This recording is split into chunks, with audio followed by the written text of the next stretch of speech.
First step in installing the bracket for our CPU cooler is to remove these stock clips. They're each held on with 2 screws. Next, we can set the 2 brackets into place, and notice there is a little arrow pointing towards the CPU, so make sure you install them the correct way round, and we'll secure them into place with the 4 AMD screws.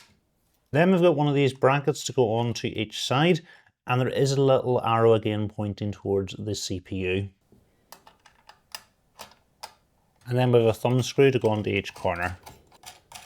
And then we get this spanner to tighten each corner up. So it's great to see our fans are already attached to our radiator, so that's one less thing for us to do. And take a look at our pump, it's got a magnetic cover on it, so we just simply need to pull it off. So just before we set our IO into place, I'm just going to pass the cables coming from the fans through the cutout to the back, and then we can set our radiator up and into place. And we can secure things into place at the top using 8 of the short radiator screws. We can remove the plastic protection from our cold plate, and then we're just going to line our pump up with the brackets we've installed on the motherboard, and we're going to tighten up the thumb screws. Next, I'm just going to route the fan cable through to the back, and we can replace our ARGB cover. And I'm also going to route the wire coming from it through to the back. So don't worry if your cover's not up the right way. The front of it simply pulls off. You can rotate it round till it's up the right way, and then it simply attaches back on magnetically.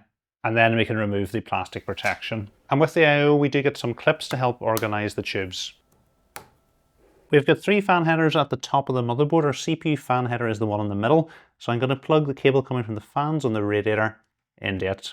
The other cable coming from our fans on the radiator is an ARGB cable.